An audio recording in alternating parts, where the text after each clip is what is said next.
नमस्कार दोस्तों, आज का खुलासा न्यूज में आपका स्वागत है। मैं हूं नदीम अहमद और आज डालते ही एक नजर 20 अप्रैल की खबरों पर। पड़ोसी राज्यों दिल्ली, पंजाब, हरियाणा में कोरोना के बढ़ते संक्रमण और लॉकडाउन की आशंका के बीच काफी संख्या में प्रवासी श्रमिकों के आने का सिलसिला तेज हो गया है। बीती देर रात सैकड़ों प्रवासी श्रमिक शामली पहुंचे, जहां से वे विभिन्न संसाधनों से आगे के सफर के लिए रवाना हो गए।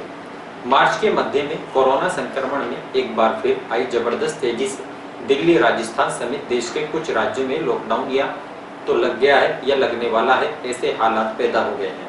यूपी, बिहार, बंगाल, झारखंड आदि राज्यों में प्रवासी श्रमिकों को एक बार फिर दोबारा से फंसने का अंदेशा सताने लगा है। ऐसे में प्रवासी श्रमिक अपने घरों को लौटने लगे हैं।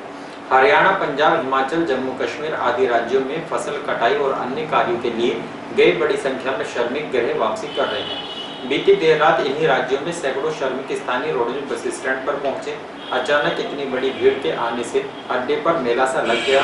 बाद में प्रवासी श्रमिक यातायात की बसों, ट्रेनों आदि विभिन्न संसाधनों से अपने घरों के लिए रवाना हो गए।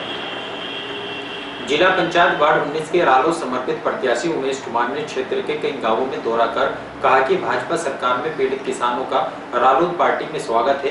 रालोद ने हमेशा किसान हितों का कार्य किया है। उन्होंने कहा कि क्षेत्र के चहुमुखी विकास के लिए वे रात दिन क्षेत्र की सेवा करते रहेंगे और ऐसा ही प्रयास कर रहे हैं। रालोद प्रत्याशियों का कई गांवों में स्वागत करते हुए उनका अपना समर्थन भी दिया गया। इस दौरान उन्होंने ग्रामीणों को आश्वस्त किया कि ग्रामीण क्षेत्रों की कोई सड़क ऐसी नहीं होगी जहाँ पर पक्का निर्माण नहीं कराया जाएगा। सड़कों के खेतों के ऊपर से गुजर रहे विद्युत के जर्जर तारों को बदलवाने का काम प्राथमिकता से किया जाएगा। वार्ड 2 से जिला पंचायत सदस्य पद के कांग्रेस समर्पित प्रत्याशी पदम केडी ने कहा कि सड़कें व गरीब परिवार के बच्चों को शिक्षा पहुंचाना उनकी प्राथमिकताओं में एक रहेगा। बिजली की समस्या हो या किसान की ट्यूबवेल की उक्त समस्याओं का शासन स्तर से हर संभव समाधान भी निकाला जाएगा। कांग्रेस समर्पित प्रत्याशी का गांव सुनता, रसूलपुर, मस्तगढ़, ठेरवा, केल, गोंडा, गुराना में ग्रामीणों द्वारा जनसंपर्क के दौरान फूलमालाओं के साथ भव्य स्वागत किया गया। इस दौरान कांग्रेस प्रत्याशी ने ग्रामीणों को आश्वस्त किया कि ग्रामीण क्षेत्रों की कोई सड़कें ऐसी नहीं होगी जहां उनको पक्का नहीं बनाया जाएगा। किसानों के खेतों के ऊपर से गुजरने वाले विद्युत तारों को बदलने का काम प्राथमिकता पर किया जाएगा। शामली ब्लॉक के गांव पहाड़ी से 2 बार प्रधान चुनी गई बबली मलिक ने कहा कि तालाबों को सौंदर्यीकरण व अशिक्षित ग्रामीण बच्चों को शिक्षा देना उनकी पहली प्राथमिकताओं में से एक रहेगा। जो अधूरे कार्य 2 वर्ष के कार्य में रह गए हैं, उन्हें ग्रामीणों के सहयोग से पूरा कराया जाएगा। प्रधान पद प्रत्याशी बबली मलिक का जनसंपर्क के दौरान गांव की ही चौपाल पर भव्य स्वागत किया गया। इस दौरान बबली मलिक ने कहा कि उनके कार्यकाल में गांव में अनेकों विकास कार्य कराए गए, लेकिन इस बार जो कार्य रह गए हैं उनको पूरा कराया जाएगा।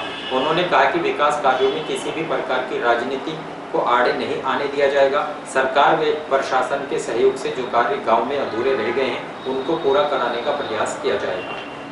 वार्ड 18 से जिला पंचायत सदस्य पद के सपा समर्पित प्रत्याशी वीर सिंह मलिक ने कहा कि उनके द्वारा 2 बार जिला पंचायत सदस्य पद पर चयनित होने के बाद ग्रामीण क्षेत्रों का चहुमुखी विकास कराया गया है। सबसे बड़ी प्राथमिकताओं में किसानों की समस्याएं रही, चाहे वे गन्ने का भुगतान हो या बिजली के तारों से होने वाली दुर्घटनाओं के कारण आर्थिक हानि हो। वीर सिंह मलिक भिक्की माजरा की चौपाल पर जनसंपर्क के दौरान ग्रामीणों को संबोधित कर रहे थे।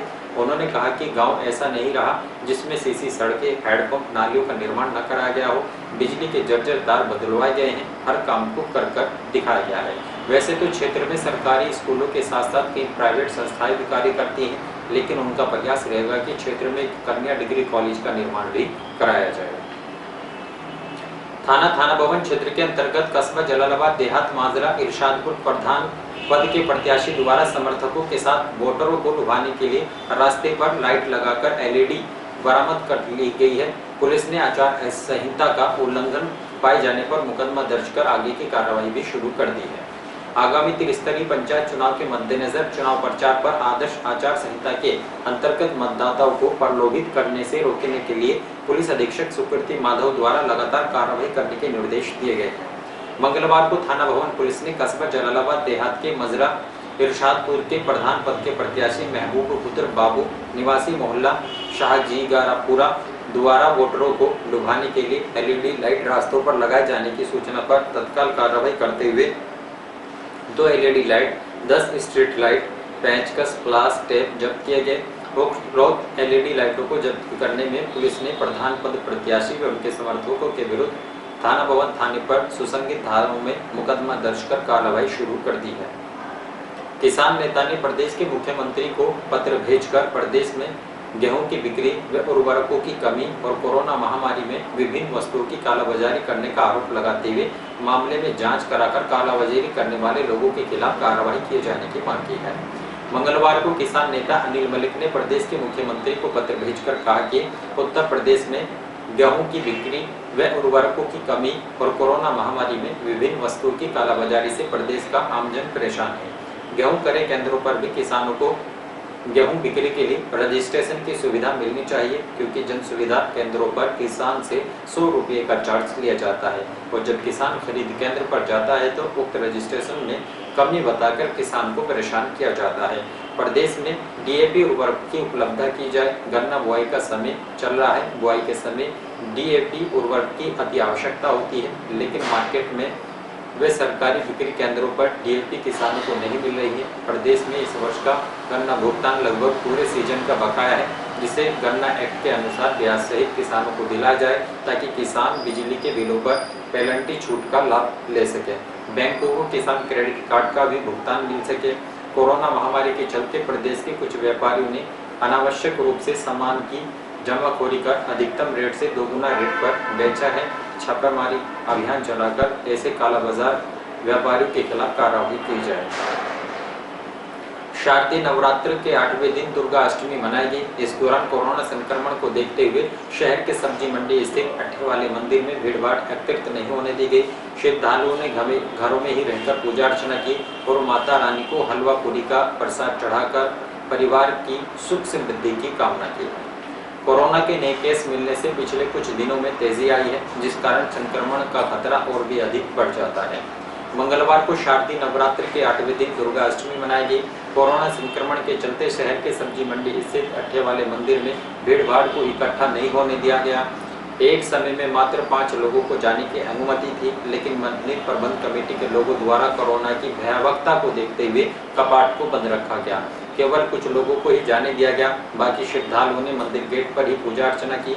इसके अलावा लोगों ने अपने घरों में रहकर मां दुर्गा की पूजा अर्चना कर हलवा पूरी का भोग लगाया और माता रानी से परिवार की सुख समृद्धि की कामना की। साथ ही कन्याओं का पूजन कर भोजन भी कराया गया। और इन्हीं खबरों के साथ समाचार बुलेटिन यही समाप्त है। दीजिए इजाजत, नमस्कार।